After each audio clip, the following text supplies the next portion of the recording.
Vous avez signé le premier opus Oui. de ce film. Donc, qu'est-ce qui fait qu'on y revient 2 décennies plus tard? Et puis, beaucoup de choses ont changé en réalisation, dans votre vie, et bien sûr même dans les techniques. On y revient parce que c'est une obsession. On y revient parce que j'adore ça. Et voilà, une grande partie de ma vie a été consacrée à justement faire reconnaître des événements de la pop culture. Quand j'étais journaliste, quand j'ai été éditeur, quand j'ai fait la collection HK, voilà, quand j'ai édité Starfix, et puis quand je suis devenu metteur en scène, ça ne m'a pas calmé, quoi. J'ai continué à vouloir que les gens aiment les choses que je découvrais au cours des voyages et tout ça. Ça explique Crying Freeman, que j'ai fait à une époque où les gens donnaient pas cher du manga. Et puis finalement, maintenant, c'est une culture absolument extraordinaire. Et c'est pareil pour les jeux vidéo, et c'est pareil pour Silent Hill. Voilà. Donc là, vous donnez ces lettres de noblesse à... Je ne sais pas si je donne une lettre de noblesse, mais en tout cas, c'est un travail que j'ai fait avec mon cœur. Et puis c'est quelque chose que j'aime. Et qui, d'une certaine façon, un peu comme le personnage de James avec sa femme, qui m'obsède, en fait. Voilà, ça m'obsède. Vous êtes vous-même joueur? Oui, je suis vraiment joueur, oui. Oui, tout à fait. Oui.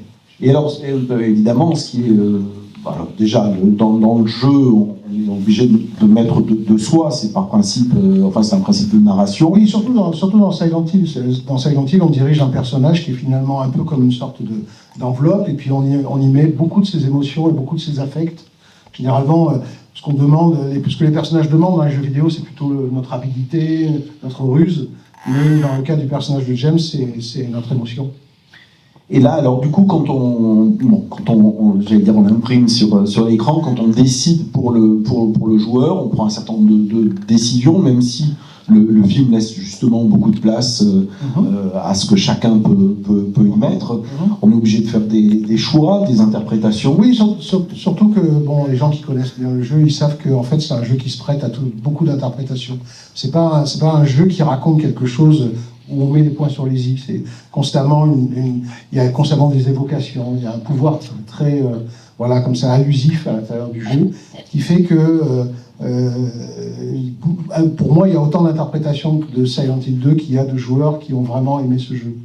Et donc ce film n'est pas l'adaptation officielle, surtout pas du jeu, c'est juste ma façon à moi de retranscrire à travers un autre médium qui est celui du cinéma, une expérience ludique que j'ai connue avec Silent Hill 2 et qui m'obsède depuis. Et comment s'est passée justement la collaboration, les échanges avec les concepteurs du jeu? Très bien, puisque en fait, je les connais depuis maintenant 2006. Ils ont toujours été très gentils avec moi. Ils ont toujours considéré que le succès du premier film avait en quelque sorte aidé à la popularisation de Silent Hill. Donc en fait, j'ai aucun souci avec eux. Et même, je veux dire, j'ai développé des liens d'amitié avec Akira Yamaoka, qui est donc le compositeur du film, et qui est par ailleurs le compositeur, mais aussi l'un des concepteurs et le sound designer des 4 jeux originaux. Ouais. Avant que les micros circulent, puisqu'on en a 2 aujourd'hui, je reviens juste sur ce que j'ai à peine évoqué tout à l'heure, les changements de technique en 20 ans, oui. Les effets spéciaux, et même la manière de concevoir un film est complètement différente. Bon, vous avez entre-temps fait beaucoup de films, et donc vous avez accompagné évidemment ces changements. Dommage, pas assez alors. Mais en tout cas, pour ces 2 projets qui sont évidemment connexes, est-ce que ça demande aussi de repenser les choses autrement? Il faut les repenser parce que d'abord, il y a 20 ans qui s'est passé, et il est clair que le domaine des jeux vidéo a complètement explosé. Je veux dire, en 2006, les gens s'attendaient à ce que les adaptations de jeux vidéo soient des trucs un peu condescendants, où le jeu vidéo est traité finalement comme un divertissement un peu trivial. Aujourd'hui, c'est totalement fini. Aujourd'hui, tous les gens de l'industrie, on va dire, de l'industrie du divertissement, savent que le jeu vidéo est devenu pratiquement la première source de divertissement devant le cinéma, des gamins d'aujourd'hui et même des jeunes adultes. Donc d'une manière ou d'une autre, oui, ça a changé. Et puis d'une manière ou d'une autre, pour moi, c'était important puisque de me réadapter à une nouvelle situation, parce que j'avais peur de me répéter. J'avais peur de faire de ce film un sous-produit du film que j'avais fait en 2006. J'ai fait assez peu de films, mais tous mes films sont très caractéristiques. Donc brusquement, refaire un Silent Hill, le piège, c'était simplement de refaire quelque chose que j'avais déjà fait.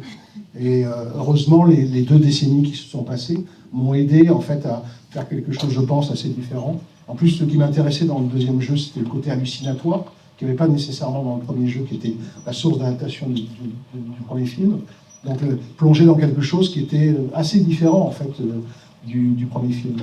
Et puis d'autre part, les techniques, effectivement, comme vous parliez, se sont extraordinairement élaborées. Et donc le film a été tourné et a été pensé en fonction de techniques, soit que je n'utilisais pas à l'époque, comme par exemple la caméra portée. Là, le film est pratiquement entièrement fait en caméra portée, alors que le premier film était fait qu'à la grue et à la dolly. Et puis surtout, j'ai utilisé des techniques qui n'existaient pas à l'époque, comme le volume, qui est le virtual set, le set virtuel, qui est en fait un cube fait de télé haute définition sur lequel est projetée une image qui bouge en fonction des mouvements de caméra, dont les parallaxes bougent en fonction des mouvements de caméra. Et il y a plusieurs décors, et je pense que c'est assez difficile à déceler, comme par exemple l'atelier de peintre de James, qui est en fait un décor qui est virtuel. Mais ce que vous voyez, c'est pas un effet spécial, c'est directement ce que j'ai filmé. C'est pas rajouté en post-prod. C'est pas rajouté, il n'y a rien rajouté en post-prod. C'est-à-dire que on tournait dans un mirage, on tournait dans un trompe-l'œil, en fait. Et ça marche vraiment très très bien. Je pense que personne ne soupçonne que le décor en fait n'existe pas. Et que sur le plateau, il y a juste le siège dans lequel s'assied James et le chevalet sur lequel il y a le portrait de Marie, et un petit bout de la chambranle de la porte contre lequel il s'appuie pour lire la lettre. Tout le reste, c'est l'image de définition. Et j'imagine que ça influe même sur le jeu des acteurs. Alors pour le coup, ils ne sont pas derrière un fond bleu. Et surtout, ils voient le décor. Ils voient ce qu'on... Donc pour eux, ils se déplacent dans un décor qui est plat. Sauf que pour nous, pour le point de vue de la caméra, il est un trompe-l'œil. Et ça, c'est une technique qui n'existait pas quand j'ai fait le premier film et qui est très intéressante. Parce qu'elle permet, par exemple, quand il sort de l'hôtel en portant le corps de Marie à la fin, pour rejoindre la voiture et ensuite se jeter dans le lac, l'hôtel, c'est un hôtel qui existe vraiment, qui est en Suisse, qui est ouvert que 6 mois par an, parce qu'il est sinon inaccessible, un peu comme le Overlook de Shining. Et moi, je voulais tourner dans cet hôtel absolument, je trouvais cet hôtel extraordinaire, sauf que j'avais très peu de choses, finalement, qui se passaient dans cet hôtel. Et puis c'était trop cher pour la production. Donc j'ai envoyé des mecs qui sont allés scanner, en fait, la façade de l'hôtel. Et donc, c'est donc une image captée sur le volume. Mais il faut savoir, c'est que le volume, c'est... Voilà, si je tends la main comme ça, je touche quasiment le plafond. Donc là, vous avez l'impression de voir carrément 5 étages d'hôtel, mais c'est un trompe-l'œil projeté sur le cube, à l'intérieur du cube du volume. Donc c'est quand même une technique très intéressante, surtout si, comme moi, on pense les plans à l'avance et on les dessine, etc. Et on peut vraiment obtenir des prises de vue qui sont troublantes, parce que en fait, tout est réel, mais en fait, rien n'est réel à la fois. Donc le volume est vraiment une technique qui est assez imparable quand on y pense bien, quoi. J'avais fait la suite du premier, je pense qu'il serait revenu naturellement, et il se trouve que j'ai refusé de faire la suite du premier parce qu'elle me semblait pas conforme à ce que j'espérais donc d'une adaptation du jeu. Donc j'ai passé, c'est quelqu'un d'autre qui a fait la suite du premier film, et donc quelque part qui a résolu le problème, quoi. Et bon, voilà, c'est fini, l'histoire de Rose da Silva, de Sharon, voilà, c'est fini. Moi, ce qui m'intéressait dans celui-là, c'était pas tant de faire comment dirais-je, un film similaire au premier, mais c'était grâce à Silent Hill d'explorer d'autres enjeux de cinéma. Je pense que les 2 films sont très distincts. Le premier était un opéra, une espèce d'opéra comme ça, de macabre, et puis celui-là, c'est une histoire beaucoup plus obsessionnelle, beaucoup plus intime, et qui est réalisée, à mon avis, dans un style plus expérimental que le premier, qui était voilà, très déployé, très précis, etc. Celui-là, on est je dis bien, dans une spirale hallucinatoire, et c'est ça qui m'intéressait. J'ai toujours admiré David Lynch, et je voulais absolument me frotter à ça, quoi. Voilà. Bonsoir. Bonsoir. Bravo pour ce film. Alors c'est vrai que, en général, les films de genre, moi je n'aime pas trop. Et c'est vrai que quand j'avais découvert le premier que vous avez fait, je connais tous vos autres films, et c'est vrai que vous êtes un réalisateur qui a à chaque fois une touche particulière. Et c'est vrai que vous m'avez fait aimer Silent Hill. Voilà. Après, je ne suis pas allé voir les jeux vidéo parce que j'aime pas les jeux vidéo, mais celui-ci, je trouve qu'il va encore plus loin que le premier Donc ça va au-delà du film d'horreur, parce que c'est présenté comme un film d'horreur, mais voilà, c'est justement ce que je veux vous faire dire, parce que pour moi c'est plus psychologique, c'est le deuil d'un être cher qu'on a perdu. Pour moi c'est ça le thème central. Oui, mais c'est un thème qu'on trouve dans les films d'horreur. Et je pense que mon film peut être plus qualifié de cauchemar éveillé que de film d'horreur.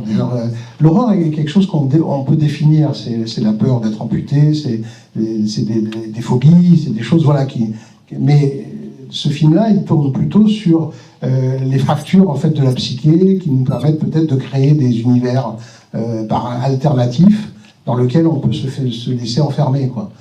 C'est la démence en fait. C'est un film sur la démence du personnage.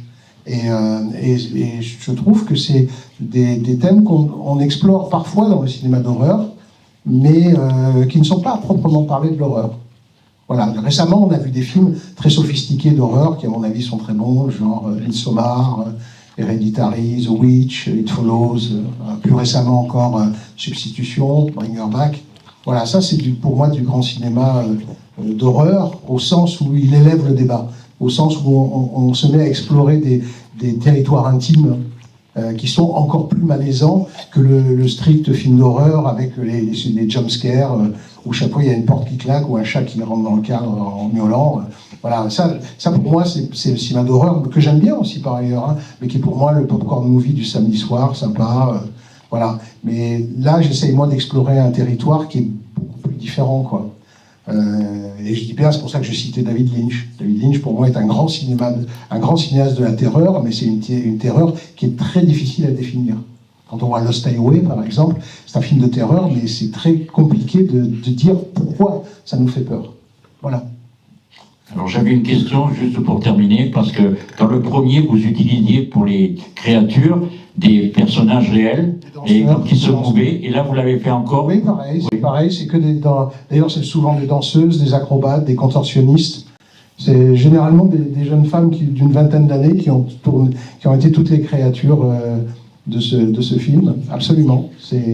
C'était comme une troupe de chorégraphes, une troupe de ballet, quoi, le tournage. Et c'était amusant de les voir revêtir leurs costumes et tout ça.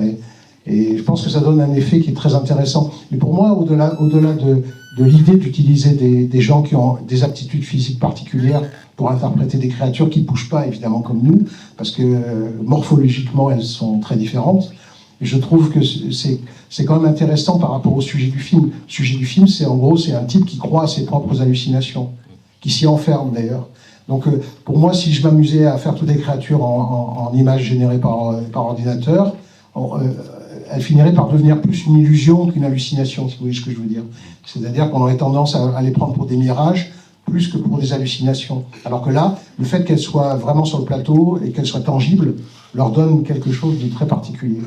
Donc j'ai tenu à refaire ce que j'avais fait déjà en 2006, c'est-à-dire utiliser massivement des danseuses pour interpréter les créatures. Oui. Merci. Si vous me demandez s'il y a quelque chose que je trouve... comment dirais-je, que j'aimerais échanger dans le film tel qu'il est là, j'aimerais qu'il soit un peu plus lent. Je pense qu'il est un peu trop rapide, personnellement. Mais ça, c'était les producteurs, ils appuyaient pour que le film ait cette espèce d'énergie, voilà, qu'on passe très rapidement d'un décor à l'autre, etc., etc. Moi, personnellement, ça ne m'aurait pas gêné que le film soit un peu plus suspendu. C'est une découverte de Spielberg, Jérémy, dans un film qui n'est pas, à mon sens, un peu sous-estimé et pas assez commenté, qui est Cheval de guerre, qui est un film merveilleux sur un cheval qui est enrôlé de force dans la Première Guerre mondiale. Et qui est enrôlé, c'est un magnifique étalon, et il est enrôlé pour tirer des canons dans les tranchées. Et c'est un film qui m'a beaucoup touché, parce que, un peu comme Marc, je suis à fond pour la cause animale, donc voilà, c'est une des choses qui nous relie d'ailleurs avec Marc. Et donc j'avais adoré le rôle tenu par Jeremy Irvine dedans, et je l'avais trouvé étonnant, quoi. Et puis je l'ai revu dans une série qui s'appelle Treadstone, qui est inspirée par l'univers de Jason Bourne, et il jouait dans le premier épisode. Dans le premier épisode, il dégageait une énergie absolument incroyable. C'est là où je l'avais revu. Et donc j'ai décidé de le caster, voilà. Et puis j'aime bien sa tête. Il me rappelle Kurt Russell jeune. Et comme je suis un fan de John Carpenter, Kurt Russell, c'est un acteur qui me plaît beaucoup, quoi. Et pour le personnage de Marie?